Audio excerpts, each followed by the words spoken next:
जय हिंद दोस्तों, मैं हूं प्रभात। पीसीएस शिक्षा के मंच पे आप तमाम अभ्यर्थियों का हार्दिक अभिनंदन है। आज चर्चा के मुख्य बिंदु में है क्वेश्चन सेट प्रैक्टिस लेकर आए हैं आपके लिए। और सेट प्रैक्टिस में यहाँ जो क्वेश्चन रखने वाले हैं, यहाँ संदर्भ मैं लूंगा प्रतियोगिता दर्पण जो जून का संस्करण था। प्रतियोगिता दर्पण जो मैगजीन है उसका जून के संस्करण में आप देखेंगे लगभग 100 क्वेश्चन के आसपास प्रति महीने आते हैं। और इससे पहले भी आप देखेंगे कि हमारे पास सीरीज चलता रहा है। इसी को आगे बढ़ाते हुए आज की सीरीज में हम लोग टॉप 40 क्वेश्चंस की बात करने जा रहे हैं। और ये 40 के 40 क्वेश्चन जो है वो इस महीने के करंट अफेयर से संबंधित रहेंगे। मतलब ये मई जून का यदि आप देखें या जून का हमारे पास ये संस्करण है, तो इसका मतलब आपको जो इसमें न्यूज मिलने वाला है वो फरवरी और मार्च से रिलेटेड है। मार्च और अप्रैल से रिलेटेड आपको यहाँ पे न्यूज मिलेगा। और इससे संबंधित ये प्रश्न है आगामी जो 71वीं बीपीएससी का एग्जाम होने वाला है अगस्त महीने में, और अभी डेट बढ़ गया है, सितंबर के आसपास होगा या जब भी हो। और इसके अलावा और भी जो अनपीसीएस लेवल या बिहार के और भी किसी एग्जामिनेशन जो भी होने वाला है उसके लिए काफ़ी ये इंपॉर्टेंट सीरीज रहने वाला है। तो मुझे उम्मीद है कि आपको पसंद आएगा। आइए चलते हैं सीधे क्वेश्चन के ऊपर। और ये टॉप 40 क्वेश्चंस का यहाँ पे हम लोग डेप्थ एनालिसिस करने वाले हैं। आइए चलते हैं। इससे पहले कि सेशन को स्टार्ट करें, आप सभी को एक बार याद करा दें कि यदि आपने चैनल को सब्सक्राइब नहीं किया है तो चैनल को जरूर सब्सक्राइब कर लें, ताकि इस तरह की इंपॉर्टेंट अपडेट आपको रेगुलर बेसिस पे मिलता रहे। आइए चलते हैं क्वेश्चंस के ऊपर। बात करते हैं पहले क्वेश्चन के ऊपर। तो मार्च 2025 के अंतिम सप्ताह में निम्नलिखित में से किस देश में आए भीषण भूकंप से सैकड़ों लोग मारे गए थे। तो मार्च महीना आपको याद आ रहा होगा, और खासकर आपको याद आ रहा होगा 28 मार्च आपको याद आ रहा होगा। ये 28 मार्च का वही दिन था जब म्यांमार में, हमारे पड़ोसी देश जो हमारा म्यांमार है, वहाँ पे 7.7 तीव्रता का भूकंप आया हुआ था। ये काफ़ी परिणाम वाला जो मैग्नीट्यूड 7.7 मैग्नीट्यूड था इसका, रिक्टर स्केल पे जो इसका वैल्यू आया था, और ये काफ़ी विध्वंसक था। और बताया जा रहा है कि यहाँ पे लोगों की मरने वालों की संख्या 5000 से भी ज़्यादा यहाँ पे था। और ऐसे केस में भारत ने यहाँ पे क्या किया था, मदद किया था। और भारत जो HADR मिशन चलाया था भारत ने, और भारत ने जो राहत सामग्री म्यांमार को भेजी थी, उसके लिए एक ऑपरेशन को लॉन्च किया गया था। और ऑपरेशन कौन सा था? ऑपरेशन ब्रह्मा। इसको याद रखिएगा, ऑपरेशन ब्रह्मा लॉन्च किया गया था म्यांमार में आए भूकंप के लिए। तो जो न्यूज़ है ये प्रतियोगिता दर्पण में आया भी था। देखिए, म्यांमार थाईलैंड में मार्च 2025 में आए भीषण भूकंप के पश्चात पड़ोसी देश म्यांमार के लिए बचाव कार्य और राहत सहायता सर्वप्रथम भारत ने ही शुरू किया था। भारत सरकार द्वारा मदद और राहत के लिए चलाए गए राहत अभियान को ऑपरेशन ब्रह्मा का नाम दिया गया था। और इसके तहत टनों राहत सामग्री, जिसमें तंबू, स्लीपिंग बैग, कंबल, लैंप इत्यादि ये सब भेजे गए थे। इसको आप याद रखना है। दूसरा, एक और इंपॉर्टेंट यदि हम बात कर रहे हैं तो एक और इंपॉर्टेंट आप ऑपरेशन की बात याद रखिएगा, ऑपरेशन कगार। ये आने वाले समय में निश्चित रूप से पूछा जाएगा। कारण इसका यह है कि अभी आपने देखा होगा कि होम मिनिस्टर के द्वारा एक डेट अनाउंस किया गया था कि आगामी 31 मार्च 2026 तक भारत से नक्सलवाद को क्या करना है, खत्म करना है। ये उन्होंने स्टेटमेंट दिया है। और नक्सलवाद को लेकर आप देखेंगे काफ़ी स्ट्रिक्ट है गवर्नमेंट अभी। और जिस तरीके से छत्तीसगढ़ और महाराष्ट्र में जिस तरीके से नक्सलाइट के ऊपर आक्रमण हो रहे हैं, और इनके सारे टॉप के जो जितने भी इनके कमांडर हैं सभी मारे जा चुके हैं, और अब लगभग नक्सलवाद जो है वो आखिरी पड़ाव पे पहुंच चुका है। तो इसके लिए जो ऑपरेशन लॉन्च किया गया है उसे क्या नाम दिया गया है? ऑपरेशन कगार नाम दिया गया है। इसको जरूर आप याद रखेंगे।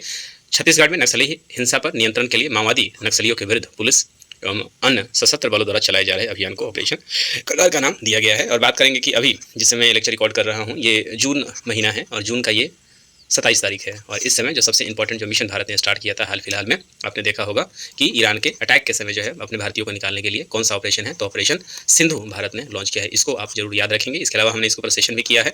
ऑपरेशन राइजिंग लाइन को याद रखिए। ऑपरेशन राइजिंग लाइन किसके द्वारा शुरू किया गया था? तो इजराइल के द्वारा ईरान पर अटैक किया गया था। इन रिटर्न क्या ईरान ने किया? ट्रू प्रॉमिस 3 किया था। ट्रू प्रॉमिस 3 किया था, जहाँ पे ईरान ने इजराइल पर हमला किया। और इन दोनों के बीच में कौन आ गया? यूएसए कूद गया। और यूएसए ने जो ऑपरेशन लॉन्च किया जिसका नाम क्या है? ऑपरेशन मिडनाइट हैमर जो है वो ऑपरेशन है। ये इस महीने का काफ़ी इंपॉर्टेंट ऑपरेशन है। इसको जरूर आप याद रखेंगे। तो चलते हैं अगले प्रश्न की तरफ। अगला प्रश्न है यहाँ पे, तमिलनाडु के राज्यपाल की शक्तियों से संबंधित एक वाद में सर्वोच्च न्यायालय द्वारा सुनाए गए निर्णय के संदर्भ में निम्नलिखित से कौन सा कथन सही है? तो आपको याद आ रहा होगा, ये संदर्भ इसलिए इंपॉर्टेंट है क्योंकि हाल फिलहाल में ही और मार्च महीने में ही आपने देखा होगा कि तमिलनाडु ने जो अपील किया था सुप्रीम कोर्ट में कि हमारे जितने भी 10 ऐसे विधेयक हैं जिसको बहुत लंबे समय से लंबित करके रखा गया है और राज्यपाल इसके ऊपर कोई जवाब नहीं दे रहे हैं, जिसके कारण लोकतंत्र के द्वारा जो मतलब इनके विधानसभा के द्वारा जो भी डिसीजन लिए जा रहे हैं वो पारित नहीं हो पा रहा है, जिससे इनको सरकार चलाने में काफ़ी असुविधा महसूस हो रही है। और इसी को लेकर सुप्रीम कोर्ट में, और अंततः आप देखेंगे राज्यपाल का ये मुद्दा नया नहीं है, और इसको लेकर अंततः राज्यपाल के पास तमिलनाडु ये पूरा केस जो है वो सुप्रीम कोर्ट के पास गया था। और अंततः सुप्रीम कोर्ट ने एक बेंचमार्क डिसीजन अंत में दिया है। तो आप देखिए यहाँ पे राज्यपाल के पास राज्य विधानमंडल से पारित विधेयकों को रोकने के लिए पूर्ण या आंशिक, that is called pocket veto, किसी प्रकार का वीटो पावर नहीं है। तो ये संविधान में कहीं भी लिखा हुआ नहीं है। दूसरा चीज, संविधान के अनुच्छेद 200 के तहत राज्यपाल के पास अपना कोई विवेकाधिकार नहीं है। राज्यपाल को निर्वाचित सरकार के परामर्श से ही कार्य करना होगा, और राज्यपाल के कार्यों को न्यायिक पुनरीक्षा से छूट नहीं है। आपको बताना है इसमें से कौन सा स्टेटमेंट सही है। तो इसमें चारों के चारों जो स्टेटमेंट देख रहे हैं आप, सारे स्टेटमेंट सही हैं। पहला स्टेटमेंट, पॉकेट वीटो नाम का कोई चीज़ होता नहीं है। दूसरा, 200 के अंतर्गत कोई विवेकाधिकार है नहीं। तीसरा जो है आप विवेकाधिकार यहाँ जो है वो विधेयक को लौटाने, रखने या पारित करने को लेकर प्रावधान है। राज्यपाल को निर्वाचित सरकार के परामर्श से ही सरकार करना पड़ेगा, बिल्कुल करना पड़ेगा, और राज्यपाल के कार्यों को न्यायिक पुनरीक्षा से छूट नहीं है। तो यहाँ पे सभी के सभी स्टेटमेंट जो है आपके यहाँ पे सही हो जाएंगे। ऑप्शन डी जो है वो सही उत्तर होगा। ये वो न्यूज आया था जिसके बारे में हम चर्चा कर रहे थे। राज्य विधानमंडल द्वारा पारित विधेयकों को राज्यपाल अनिश्चित काल तक नहीं रोक सकते हैं। तमिलनाडु के लंबित विधेयकों के संदर्भ में सर्वोच्च न्यायालय का फैसला था। तो संविधान के अंतर्गत आप देखेंगे कि बिल को पारित करने के लिए चाहे राज्यपाल की बात हो, चाहे वो राष्ट्रपति की बात हो, इसके लिए कहीं भी टाइम फ्रेम का जिक्र नहीं किया गया था। सिर्फ इतना कहा गया है कि ये यथाशीघ्र इसको क्या करेंगे, इसको अगर प्रेषित करेंगे या इसको पारित करेंगे, यदि इसमें कोई समस्या है तो इसको वापस भेजेंगे और फिर इसको पारित किया जाएगा। तो इसी बात को लेकर आपने देखा होगा कि 8 अप्रैल 2025 को सर्वोच्च न्यायालय ने क्या किया था, अपना डिसीजन दिया था, जिसके अंतर्गत के जस्टिस जेबी पादरीवाला और जस्टिस आर महादेवन की पीठ ने स्पष्ट किया है कि विधानमंडलों द्वारा पारित विधेयकों को राज्यपाल अनिश्चित काल तक दबाकर नहीं बैठ सकते हैं। स्वीकृति के लिए आए विधेयकों पर राज्यपाल द्वारा निर्णय लिए जाने के लिए 1 महीना और 3 महीने का समय सीमा पीठ द्वारा निर्धारित किया गया है और ऐसा नहीं होने पर न्यायिक समीक्षा की जा सकती है। तो ये जो इंपॉर्टेंट डिसीजन है ये दिया गया था 8 अप्रैल 2025 में। और किसके कारण दिया गया था, तो तमिलनाडु वाद में दिया गया था। सुप्रीम कोर्ट ने टिप्पणी करके क्या कहा था, टाइमलाइन क्या है, टाइमलाइन डिसाइड किया है कि अनुच्छेद 200 के संवैधानिक महत्व और देश की संघीय राजनीति में इसकी भूमिका को ध्यान रखते हुए समय सीमा अंततः सुप्रीम कोर्ट ने तय कर दिया। पहला क्या है कि राज्य मंत्रिपरिषद की सहायता और सलाह पर राष्ट्रपति के विचार के लिए विधेयक को मंजूरी न देने या आरक्षित रखने की स्थिति में राज्यपाल से ऐसी कार्रवाई तत्काल करने की अपेक्षा की जाती है जो अधिकतम 1 महीने की अवधि के अधीन में होगा। मतलब यदि कोई बिल भेजा गया राज्य मंत्रिपरिषद के द्वारा और उसे राष्ट्रपति के विचार के लिए यदि उनको भेजना है, विधेयक को मंजूरी नहीं देना है, तो इसके लिए जो मैक्सिमम टाइम कितना हो सकता है, 1 महीना ही हो सकता है। इस बात को आप याद रखेंगे। दूसरा यह कहा गया है कि राज्य मंत्रिपरिषद की सलाह के विपरीत मंजूरी नहीं देने की स्थिति में राज्यपाल को अधिकतम 3 महीने की अवधि के भीतर विधेयक को संदेश के साथ वापस करना पड़ेगा। यदि राज्यपाल इसको चाहते हैं कि अंततः ये मंजूरी नहीं देते हैं, तो जो भी है मंजूरी का नहीं मंजूरी का उनको कारण वहाँ बताना होगा और इनको 3 महीने के भीतर यहाँ पे क्या करना पड़ेगा, वापस करना पड़ेगा मंत्रिपरिषद को। और राज्य मंत्रिपरिषद की सलाह के विपरीत राष्ट्रपति के विचारार्थ विधेयक के आरक्षण के मामले में राज्यपाल अधिकतम 3 महीने की अवधि के भीतर ही ऐसा आरक्षण करेंगे। इस बात को याद रखेंगे। और पहले प्रावधान के अनुसार पुनर्विचार के बाद विधेयकों के आरक्षण के मामले में राज्यपाल को अधिकतम 1 महीने की अवधि के अधीन तुरंत स्वीकृति देनी होगी। मतलब एक बार यदि इन्होंने लौटा दिया, लौटाने के बाद यदि वो वापस से विधानमंडल ने उसको भेजा है तो उनको अधिकतम 1 महीने के अंदर स्वीकृति देना ही होगा। इसमें कहीं से कोई दो राय नहीं है। तो ये आर्टिकल 200 को लेकर ये काफी इंपॉर्टेंट डिसीजन आया था, जिसको हमने अपने करंट अफेयर सीरीज में कवर भी किया था। आगे चलते हैं। तमिलनाडु सरकार द्वारा राज्यपाल आर.एन. रवि के निर्णयों के विरुद्ध दायर वाद में सर्वोच्च न्यायालय की पीठ ने निम्नलिखित में से किस मामले में संविधान के अनुच्छेद 142 के तहत प्रदत्त शक्तियों का प्रयोग किया। तो ये विशेष न्याय का जो आप देखे हैं शक्ति सुप्रीम कोर्ट के पास है, उसी का यहाँ पे प्रयोग किया गया था। स्टेटमेंट जरा देखें तो कौन सा था। तमिलनाडु के राज्यपाल आर.एन. रवि की ओर से रोके गए 10 विधेयकों को पारित घोषित कर दिया गया। तो ये आपका स्टेटमेंट जो है वो बिल्कुल सही हो जाएगा। आगे देखते हैं। इसी पे बेस्ड चौथा क्वेश्चन है यहाँ पे। सुप्रीम मदाठी सर्वोच्च न्यायालय की एक पीठ ने तमिलनाडु के राज्यपाल से जुड़े एक वाद में विधानमंडल द्वारा पारित विधेयकों पर निर्णय लेने के लिए समय सीमा तय किए हैं। बिल्कुल चर्चा भी हमने किया था। मंत्रिपरिषद के परामर्श के साथ विधेयकों को राष्ट्रपति को भेजने के लिए राज्यपाल अधिकतम 1 माह के लिए अपनी मंजूरी रोक सकते हैं। मतलब यदि राष्ट्रपति को अगर प्रेषित करते हैं तो 1 महीने तक रोकेंगे। मंत्रिपरिषद की सहायता और परामर्श के बिना अनुमति रोकने के मामले में विधेयक को 3 महीने में वापस करना पड़ेगा। यदि ये होल्ड कर रहे हैं तो मैक्सिमम 3 महीने के अंदर इनको विधानमंडल को वापस करना होगा। राज्य विधानमंडल से पुनर्विचार के बाद विधेयक प्रस्तुत करने की स्थिति में राज्यपाल को 1 महीने में मंजूरी देना पड़ेगा। यदि पुनर्विचार के बाद इनके पास वापस आया है तो मैक्सिमम 1 महीने के अंदर इनको मंजूरी देना होगा। और यदि राज्यपाल तय की गई समय सीमा में मंजूरी प्रदान नहीं करते हैं तो राज्यपाल को ऐसा निर्णय न्यायिक पुनर्वलोकन के तहत होगा। यदि फिर भी नहीं देते हैं तो इसका क्या होगा, न्यायिक पुनर्वलोकन होगा। इस बात को याद रखेंगे। आपको बताना है इसमें से सारे स्टेटमेंट कौन सा स्टेटमेंट सही है। तो आप देखेंगे 4 स्टेटमेंट जो है यहाँ पे सही है। अभी हाल फिलहाल में निम्नलिखित में से किस आरोपी का प्रत्यारोपित कराने के बाद भारत लाया गया है। तो आपको पता है इसमें से कई सारे ऐसे हैं। इसमें तो खासकर जो है वो तबरुर हुसैन राणा, जो कि मुख्य रूप से मुंबई का मास्टरमाइंड, आपको याद होगा 26 नवंबर 2008 26/11 वाले में क्या था, ये मुख्य रूप से आरोपी था, उसको भारत लाया गया है। टाटा ट्रस्ट द्वारा जारी इंडिया जस्टिस रिपोर्ट 2025 में बड़े तथा मझोले राज्य में निम्नलिखित में से कौन सा राज्य पहले स्थान पे है। तो आपको पता है इसमें पहले स्थान पे कौन रहा है, तो कर्नाटक रहा है। इसको याद रखेंगे। एक राज्य एक आरआरबी नीति के तहत 11 राज्य को 15 क्षेत्रीय ग्रामीण बैंकों के समेकन के बाद देश में क्षेत्रीय ग्रामीण बैंकों की संख्या 1 मई 2025 से कितनी हो गई है। तो आपको पता है प्रत्येक राज्य एक आरआरबी का नीति अभी चल रहा है। 28 राज्य हैं हमारे देश में। तो अब ये संख्या कितनी हो जाएगी, 28 का लिस्ट अब जारी कर दिया गया है। पहले इसकी संख्या कितनी थी, 46 थी। अब इसको कट करके 28 कर दिया गया है। बहुराष्ट्रीय अभ्यास डेजर्ट फ्लैग 10 किसकी मेजबानी में संपन्न हुआ है। तो आपको पता है कि अभ्यास डेजर्ट फ्लैग है वो किसके साथ, भारत और किसके बीच में है। तो याद रखेंगे भारत और यूएई एयरफोर्स के बीच में ये होता है। कैथोलिक चर्च के प्रमुख पोप फ्रांसिस का 88 वर्ष की आयु में ईस्टर 2025 के एक दिन बाद देहावसान हो गया। मुल्तवक किस देश के थे। ये काफ़ी इंपॉर्टेंट है। वेटिकन सिटी में रहने वाले हैं। पूरे विश्व में माना जाता है कि सबसे जो मेन पोप होते हैं उनको ये उपाधि मिली हुई थी। और वो कहाँ के रहने वाले थे, अर्जेंटीना के थे। और उनका भी क्या हो गया है, देहावसान हो गया है। इस बात को याद रखें, काफ़ी चर्चे में है। यहाँ से क्वेश्चन जरूर बनेगा। संयुक्त राज्य अमेरिका के पूर्व राष्ट्रपति जेडी वेंस 21 अप्रैल 2025 को अपनी पहली आधिकारिक यात्रा पर भारत पधारे। निम्नलिखित में से कौन सा कथन उनके बारे में सही नहीं है, ये पूछा जा रहा है। तो जेडी वेंस भारतीय मूल के अमेरिकी नागरिक हैं, गलत है। भारतीय मूल के नागरिक ये नहीं है, इनकी वाइफ भारतीय मूल की हैं। तो जेडी वेंस की पत्नी उषा भारतीय मूल की अमेरिकी नागरिक है। बिल्कुल ये ऑप्शन जो है आपका क्या होगा, इसमें पूछा जा रहा है उनके बारे में कौन सा सही नहीं है, कौन सा सही नहीं है ये आपको बताया जा रहा है। किसके बारे में, तो आधिकारिक यात्रा पे थे, तो ये आपसे पूछा जा रहा है कौन सा सही नहीं है। तो सही रूप से आप देखेंगे पहला जो ऑप्शन है यही सही नहीं होगा, बाकी ये सही है। जेडी वेंस 2023 में सीनेट में सदस्य बने थे, सही है। और वो सिनसिनटी ओहियो में रहते हैं, ये भी सही है। तो पहला स्टेटमेंट जो है वो क्या है आपका गलत होगा। सही उत्तर आपका ऑप्शन नंबर ए हो जाएगा। अगला तो ये है तब तहब्बुर हुसैन राना है, जिसे 2009 में अमेरिकी हिरासत में था और 10 अप्रैल 2025 को इसे कहाँ लाया गया है, भारत में। अमेरिका ने इसे भेज दिया है। और ये पोप फ्रांसिस हैं, जिनके बारे में हम चर्चा कर रहे थे, जिनका हाल फिलहाल में देहांत हो गया है। और रोमन कैथोलिक संप्रदाय के शीर्ष धर्म गुरु पोप फ्रांसिस का 88 वर्ष की आयु में 21 अप्रैल 2025 को वेटिकन सिटी में निधन हो गया।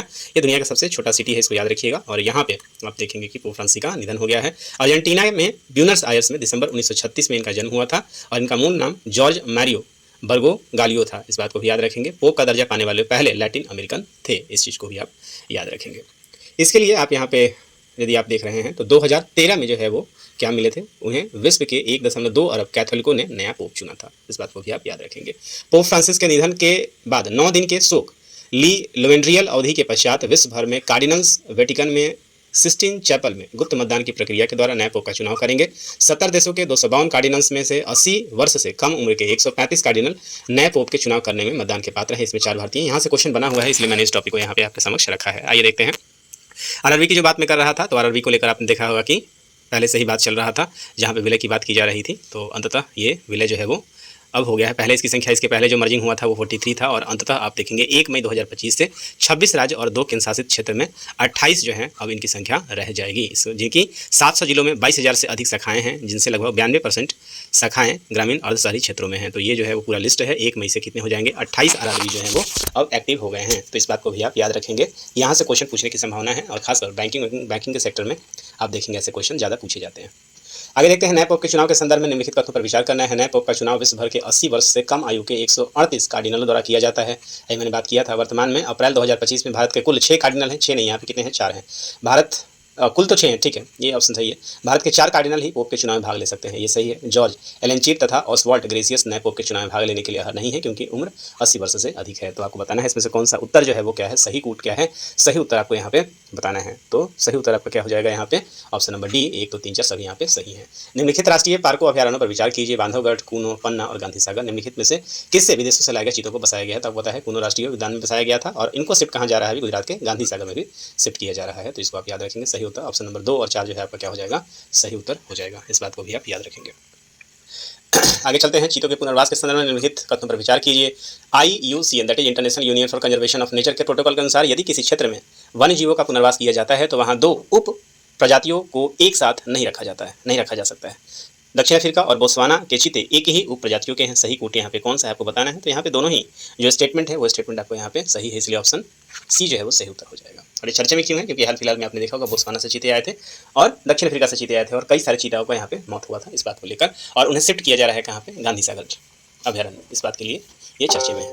आगे देखते हैं। यहाँ पे केंद्रीय भूजल बोर्ड द्वारा हाल ही में जारी national compilation of dynamic ground water resources of India 2024 report के संदर्भ में निम्नलिखित तथ्यों पर विचार कीजिए। भारत में कुल वार्षिक भूजल पुनर्भरण लगभग 446.9 अरब घनमीटर है और वर्ष 2024 में भारत में भूजल की निकासी 245.6 अरब घनमीटर की गई है। इस रिपोर्ट के अनुसार आपको बताना है कौन सा स्टेटमेंट सही है। तो यहाँ पे दोनों ही स्टेटमेंट आप देखेंगे इस रिपोर्ट के अनुसार सही है, तो पहला और दूसरा आपका उत्तर सही हो जाएगा। देश का ऐसा पहला कौन सा राज्य है जिसने आरक्षण के भीतर आरक्षण व्यवस्था को लागू करते हुए अनुसूचित जातियों को समूह 1, 2, 3 में उप वर्गीकृत किया है। तो आपको पता है सुप्रीम कोर्ट का ऑर्डर था कि जो भी क्रीमी लेयर हैं या SC ST के अंदर भी क्या करना है आपको, ST के अंदर भी क्या करना चाहिए आपको, सब कैटेगराइजेशन करना चाहिए। तो वो किसने किया है, तो आपको याद आना चाहिए तेलंगाना ने इसको लागू कर दिया है और ये अकेला ऐसा राज्य है जिसने ऐसा किया है। संयुक्त सैन्य अभ्यास डस्टली का 6वां संस्करण निम्नलिखित में से किन देशों की सैन्य टुकड़ियों के बीच में 16 से 18 अप्रैल को हुआ था।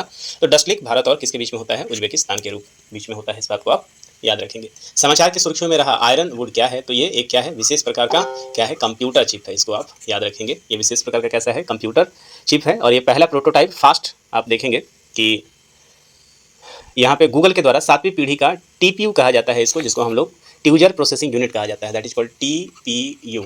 ठीक है, इसको याद रखेंगे। ट्यूजर प्रोसेसिंग यूनिट के रूप में कंप्यूटर चिप का निर्माण किया गया है, that is known as iron wood. Bharat का कौन सा नाभिकीय संयंत्र फास्ट ब्रीडर रिएक्टर प्रकार का है? तो आपको पता है, ये इसलिए चर्चा में है कि ये अभी हाल फिलहाल में इसको स्टार्ट किया जाना है और भारत का पहला प्रोटोटाइप फास्ट ब्रीडर रिएक्टर अगले 2 वर्षों में के भीतर चालू होगा, जो कि रूस की हेल्प से होगा। सही उत्तर आपका क्या हो जाएगा? सही उत्तर हो जाएगा आपका कल्पक्कम। कल्पक्कम जो है इसका सही उत्तर हो जाएगा। समाचार के सुर्खियों में रही टाइप 5 डायबिटीज निम्नलिखित में से किस वर्ग के व्यक्तियों को मुख्य रूप से नीची एवं मध्यम आय वाले देशों में प्रभावित कर रहा है? तो सही उत्तर आपका यहाँ पे क्या हो जाएगा? किस में है? तो कमजोर और अल्पपोषित टीन एजर्स तथा वयस्क युवा को ये प्रभावित कर रहा है। अभी हाल ही में भारत में कार्बन उत्सर्जन कम करने के लिए पहली बार एक अनुपालन ढांचे पर प्रारंभ करने के लिए ड्राफ्ट प्रपत्र जारी किए गए हैं। ये प्रयास निम्नलिखित में से किस उद्योग पर लागू किया जाने वाला है? एल्युमिनियम, सीमेंट, क्लो अल्कली और लुगदी। तो आप देखेंगे ये चारों ही ऑप्शन इसके अंदर आ जाएगा। सही उत्तर होगा ऑप्शन नंबर डी। आगे चलते हैं। विश्व बैंक के द्वारा हाल ही में जारी poverty and equity brief report 2025 के संदर्भ में भारत में अत्यंत निर्धनता की स्थिति में निम्नलिखित में से कौन सा कथन सही है? यहाँ से क्वेश्चन बनने की संभावना बहुत ही ज़्यादा है, क्योंकि ये काफ़ी चर्चे में रहा है। अत्यंत निर्धनता वर्ष 2011-12 में 16% के स्तर से कम होकर 2022-23 में मात्र 2.3% के स्तर पर आ गया है, मतलब अत्यंत निर्धनता की श्रेणी। भारत में ग्रामीण क्षेत्रों में अत्यंत निर्धनता 2011-12 में 18.4% थी, जो 2023 में 2.8% हो गई है, और भारत के शहरी क्षेत्र में 11-12 में 7.7 था और 22-23 में 1.7 रह गया है। तो ये किसका रिपोर्ट है? वर्ल्ड बैंक का रिपोर्ट है, इसलिए काफ़ी इंपॉर्टेंट हो जाता है और यहाँ से क्वेश्चन पहुँचने की संभावना बहुत ज़्यादा है। तो स्टेटमेंट यहाँ पे तीनों सही हैं। एक बार आप जाके इस पूरे टॉपिक को जरूर देख लेंगे। विश्व बैंक अत्यंत निर्धनता के आकलन हेतु $2.15 प्रतिदिन को अंतर्राष्ट्रीय निर्धनता रेखा के रूप में स्वीकार करता है। $2.15 का मतलब कितना है? तो लगभग हमारे यहाँ 80, 160 और 180, मतलब मान के चले कि लगभग 200 रुपये। ये गरीबी रेखा एक दिन के लिए मान रहा है ये। विश्व बैंक के एक हालिया आकलन के अनुसार यदि निम्न एवं मध्यम आय वाले देश दैट इज LMIC के लिए $3.65 प्रतिदिन क्रय शक्ति क्षमता वाली निर्धनता रेखा का उपयोग किया जाए तो भारत के संदर्भ में 2011-12 में और 22-23 के दौरान निर्धनता की प्रवृत्ति कैसी रही है? तो निर्धनता 61.8% से घट के कितना हुआ है? 21.1%। और इसमें 37.8 करोड़ लोग निर्धनता से बाहर आए हैं। ग्रामीण निर्धनता 69% से घटकर 32.5% रहा है और शहरी 43.5 से घटकर 17.2 हो गया है। कंबाइंड रूप से आप देखेंगे ग्रामीण शहरी निर्धनता अंतराल 25.5 प्रतिशतांक से कम होकर 15.3% रह गया है। तो ये आप देखेंगे न्यूज़ जो है वो द हिंदू में आया था और द हिंदू ने इसको प्रकाशित किया था। चूँकि वर्ल्ड बैंक का रिपोर्ट है तो काफ़ी इंपॉर्टेंट हो जाता है। तो आप यहाँ पे सही जो उत्तर आप देखेंगे कि सही जो सभी 5 जो ऑप्शन है वो सही हैं। आगे देखिए, निम्नलिखित कथनों पर विचार करना है। विश्व बैंक के बहुआयामी निर्धनता सूचकांक में अत्यंत निर्धनता को शामिल किया गया है। चर्चा आपने देख ही लिया। विश्व बैंक के बहुआयामी निर्धनता सूचकांक में पोषण एवं स्वास्थ्य से वंचित मामलों को शामिल नहीं किया जाता है और भारत की गैर मौद्रिक निर्धनता 2005-06 में 53.8 से घटकर 15.5 रह गई है। वैश्विक विश्व बैंक द्वारा भारत में निर्धनता के स्तर के आकलन के लिए 2011-12 में उपभोग व्यय सर्वेक्षण तथा 2022-23 में पारिवारिक उपभोग व्यय सर्वेक्षण को प्रयुक्त करता है। तो यहाँ पे कौन सा स्टेटमेंट आपको सही नजर आ रहा है ये आपको बताना है। तो इसको आप देखेंगे यहाँ पे ऐसे स्टेटमेंट तो सभी सही हैं, लेकिन आप एक बार इस वर्ल्ड बैंक के रिपोर्ट को जरूर जाके आप पढ़ेंगे। फिर वहीं से क्वेश्चन है, विश्व बैंक के एक हालिया आकलन में संदर्भ में निम्नलिखित में से कौन सा कथन सही है? वर्ष 2023-24 में 10% लोगों की मध्य आय नीचे के 10% लोगों के मध्य आय से 13 गुना अधिक थी। भारत के उपयोग आधारित गिनी गुणांक का मान 2011-12 में गिनी गुणांक जो है वो गरीबी से संबंधित है 28.8 से सुधरकर 25.5 हो गया है और विश्व बैंक असमानता डेटा आधार के अनुसार भारत में आय समानता में वृद्धि हुई है, क्योंकि गिनी गुणांक आप 2004 में 52 से उठकर 2023 से 62 हो गया है। तो ये स्टेटमेंट ही प्योर इकोनॉमिकल क्वेश्चन है, आप यहाँ पे देख सकते हैं और इसका जो सही उत्तर है वो स्टेटमेंट तीनों ही सही है। तो एक बार ये पूरा रिपोर्ट निश्चित रूप से आप सभी लोग पढ़ेंगे। अगेन यहाँ पे 25 नंबर पे यही क्वेश्चन है, विश्व बैंक के आकलन के अनुसार भारत में रोजगार की स्थिति के बारे में क्या बताया गया है? तो युवा बेरोजगारी दर 13.3 है। तृतीय शिक्षित स्नातक में बेरोजगार दर बढ़कर 29% हो गया है। भुगतान पाने वाले केवल 23% गैर कृषि कामगार ही औपचारिक क्षेत्र में है। महिलाओं का रोजगार दर 31% है। तो ये भी आपको बताना है कौन सा स्टेटमेंट सही है। तो यहाँ पे तीनों ही स्टेटमेंट सभी स्टेटमेंट सही है। सतत विकास लक्ष्यों को स्थानीय बनाने तथा जमीनी स्तर पर शासन को सशक्त बनाने के लिए पंचायत उन्नति सूचकांक निम्नलिखित में से किसके द्वारा जारी किया गया है? मोस्ट इंपॉर्टेंट ये फैक्ट, इसको याद रखिएगा। ये जो यहाँ पे पंचायत दिवस जो है आपका 24 अप्रैल, इसके आधार पर इसको लागू किया गया था, जारी किया गया था और सही उत्तर जो है आपका यहाँ पे देख सकते हैं कौन सा हो सकता है। तो पंचायती राज मंत्रालय के द्वारा जारी किया गया था, इसको याद रखेंगे। पंचायत की स्थिति क्या है उसको लेकर ये पूरी की पूरी क्या आई थी? इंडेक्स आई हुई थी। प्रथम पंचायती उन्नति सूचकांक 2022-23 में कौन सा राज्य अग्रणी राज्य माना गया है? इस बात को भी याद रखेंगे। तो इस बार अग्रणी राज्य कौन सा रहा है? तो पंचायत के मामले में गुजरात टॉप पे रहा है। केंद्रीय भूजल बोर्ड द्वारा हाल ही में जारी की गई भारत के गतिशील भूजल संसाधनों पर राष्ट्रीय संकलन 2024 की रिपोर्ट के संदर्भ में निम्नलिखित में से कौन सा युग्म सही सुमेलित है? तो वर्ष 2024 में भारत का कुल वार्षिक भूजल भरण 446.90 अरब घन मीटर है। वार्षिक निष्कर्षण युग भूजल संसाधन 406.19 अरब घन मीटर है और 2024 में वार्षिक भूजल निष्कर्षण 245.64 घन मीटर है। स्टेटमेंट देखिए यहाँ पे सारे के सारे ही सही स्टेटमेंट है, लेकिन एक बार फिर से इस रिपोर्ट का आपको देखना पड़ेगा जो केंद्रीय भूजल के द्वारा जारी किया गया है। भारत में प्रतिवर्ष लगभग 245.64 अरब घन मीटर जल भूमि से नीचे से खींचा जाता है, इसमें से सर्वाधिक खपत किस में होती है? तो ये क्वेश्चन भी इंपॉर्टेंट है। सबसे ज़्यादा खर्च किस पे किया जाता है? फसलों की सिंचाई में। पंजाब हरियाणा आप देख सकते हैं। केंद्रीय भूजल बोर्ड की हालिया रिपोर्ट के अनुसार देश में किस राज्य में भूजल का दोहन सबसे ज़्यादा हुआ है? ये भी काफ़ी चर्चे में रहा है। तो सबसे ज़्यादा भूजल का जो दोहन है कहाँ रहा है? वो पंजाब में रहा है, जैसा मैंने आपको बताया अभी कि बस बड़े बड़े स्टेट बोर्डिंग लगे हुए हैं और उसको क्या किया जाता है? खोल के छोड़ दिया जाता है। तो इसके कारण आप देखेंगे कि ये चर्चे में है। ईसाइयों का सबसे बड़ा धर्मगुरु पोप फ्रांसिस के अंतिम संस्कार में भारत की ओर से किसने भाग लिया है? तो आपको पता है कि राष्ट्रपति द्रौपदी मुर्मू उसमें गई हुई थी। आप सभी ने टीवी पे भी देखा था उनको। और ये कब हुआ था? तो 25 अप्रैल को हुआ था। इस बात को भी आप याद रखेंगे। राष्ट्रीय शिक्षा नीति 2020 में निम्नलिखित में से किस समिति की रिपोर्ट में दी गई संतुतियों के आधार पर तय की गई है? तो ये इसलिए है, NEP 2020 इसलिए चर्चे में है क्योंकि कस्तूरी रंगन समिति का ये इनके द्वारा रिकमेंडेशन था और उनका क्या हो गया? अभी मृत्यु हो गया है, इसलिए चर्चे में है। ट्रांसपेरेंसी इंटरनेशनल द्वारा 11 फरवरी 2025 को जारी किया गया भ्रष्टाचार बोध सूचकांक 2024 में भारत की रैंक क्या है? तो जो करप्शन इंडेक्स आया हुआ है उसमें भारत इस बार किस स्थान पे है? तो 96 पोजीशन पे है। काफ़ी इंपॉर्टेंट है, यहाँ से क्वेश्चन पूछने की संभावना ज़्यादा बनी रहती है, इस बात को आप याद रखेंगे। और यही यदि आप 2023 की बात करेंगे तो 2023 में भारत किस पोजीशन पे था? 93 था। और इस बार यहाँ पे भ्रष्टाचार जो है वो क्या है? बढ़ने का संकेत मिला है, जहाँ पे 3 स्थान का भारत को नुकसान हुआ है। जलवायु जोखिम सूचकांक 2025 के संदर्भ में निम्नलिखित में से कौन सा कथन सही है? जलवायु जोखिम सूचकांक पर्यावरण थिंक टैंक जनगणना द्वारा जारी किया जाता है, बिल्कुल सही है। अल्पकालीन विश्लेषण के अनुसार 2022 में भारत का रैंक 49 था और 2019 के सापेक्ष में 7वें स्थान में सुधार को दिखाता है। और दीर्घकालिक विश्लेषण में भारत को 6ठा स्थान मिला है। तो 2 है, अल्पकालिक विश्लेषण और दीर्घकालिक में। अल्पकालिक में 2022 में भारत 49 पे था, जबकि 2019 में 7वें स्थान में सुधार को दिखाता है। तो यहाँ पे सभी स्टेटमेंट जो आपको नजर आ रहे हैं, ये सभी स्टेटमेंट यहाँ पे सही है। खासकर दीर्घकालिक का याद रखेंगे, जहाँ भारत 6ठे पोजीशन पे है। यहाँ से क्वेश्चन पूछने की संभावना ज़्यादा रहती है। ये देखिए, करप्शन इंडेक्स में बात कर रहा था, तो ये 14 फरवरी का ये करप्शन इंडेक्स जारी किया गया था। इसमें टॉप पे कौन है? तो डेनमार्क है, जो कि लीस्ट करप्ट कंट्री है, जिसका स्कोर कितना है? 90 है। और वहीं यदि आप भारत की बात देखेंगे तो भारत जो है वो 96 पोजीशन पे है और स्कोर कितना है? 38 है, जो कि काफ़ी चिंतनीय है। आगे देखते हैं के कस्तूरी रंगन, जहाँ पे मैं चर्चा कर रहा था, इनका भी हाल में देहांत हो गया है। 25 अप्रैल 2025 को इनका देहांत हो गया है। और ये कौन थे? तो ये इसरो के 5वें चेयरमैन रहे हुए थे, इस बात को भी याद रखेंगे। और हाथ में NEP 2020 में इनका मेन रोल हुआ था और इनको 1982 में पद्मश्री दिया गया था, 1992 में पद्म भूषण दिया गया था और 2000 में पद्म विभूषण दिया गया था। तो काफ़ी आप देखेंगे प्रसिद्ध जो है वो पर्सनालिटी थे। ऐसे विश्व की कल्पना करना जिसमें विज्ञान के क्षेत्र में अधिक महिलाएं हों, imagine a world with more women in science, ये पहल किसके द्वारा शुरू किया गया है? तो याद रखेंगे यूनेस्को ने इसके बारे में बताया है। यूनेस्को की स्थापना कब हुई थी? तो 16 नवंबर 1945। और इसमें आप देखेंगे हेडक्वार्टर कहाँ है? पेरिस, फ्रांस में। ज्ञान भारत मिशन के बारे में निम्नलिखित में से कौन सा कथन सही नहीं है? तो इसकी घोषणा केंद्रीय बजट 2025 में की गई थी। यह मिशन भारत की पांडुलिपि विरासत के सर्वेक्षण, दस्तावेजीकरण और संरक्षण पर केंद्रित है। यह राष्ट्रीय पांडुलिपि मिशन 2003 को पुनर्जीवित करता है। शिक्षा मंत्रालय इस मिशन का नोडल मंत्रालय है। आपको बताना है कौन सा उत्तर आपके सही नहीं है, ये आपको बताना है। तो ये शिक्षा मंत्रालय इसके लिए नोडल एजेंसी नहीं है, इस बात को आप याद रखेंगे। ये संस्कृति मंत्रालय के अंदर आता है, इस बात को आप याद रखेंगे। काफ़ी इंपॉर्टेंट एक क्वेश्चन है, इसको स्टार लगा लें। समाचार की सुर्खियों में रहे गुनेरी गांव जनपद, जो कि गुजरात में है, प्राकृतिक अंतर्देशीय मैंग्रोव स्थल के बारे में निम्नलिखित में से कौन सा कथन सही है? तो गुजरात सरकार द्वारा इसे राज्य का पहला जैव विविधता धरोहर स्थल घोषित किया गया है, बिल्कुल सही है। और गुनेरी मैंग्रोव वन समुद्र तल से 45 किलोमीटर दूर एक समतल भूभाग पर फैला हुआ है। आपको बताना है कौन सा उत्तर सही है। तो यहाँ पे दोनों ही स्टेटमेंट जो है आपके सही है। आगे चलते हैं, अंतर्राष्ट्रीय बिग कैट अलायंस के बारे में निम्नलिखित पर विचार कीजिए। यह बहुराष्ट्रीय और बहुनिकाय वैश्विक गठबंधन है, बिल्कुल सही है। भारत ने इसका स्टार्टिंग किया था। औपचारिक रूप से 23 जनवरी 2025 को एक अंतर्राष्ट्रीय कानून इकाई के रूप में अस्तित्व में आया। यह अपने आधिकारिक सचिवालय एक पूर्ण विकसित संधि आधारित अंतर सरकारी अंतर्राष्ट्रीय संगठन है। इसका उद्देश्य 7 बिग कैट्स दैट इज बाघ, शेर, तेंदुआ, हिम, तेंदुआ, चीता, जगुआर और पीमा को संरक्षित करना है। तो ये भारत का ही इनिशिएटिव है, आपको याद आ रहा होगा।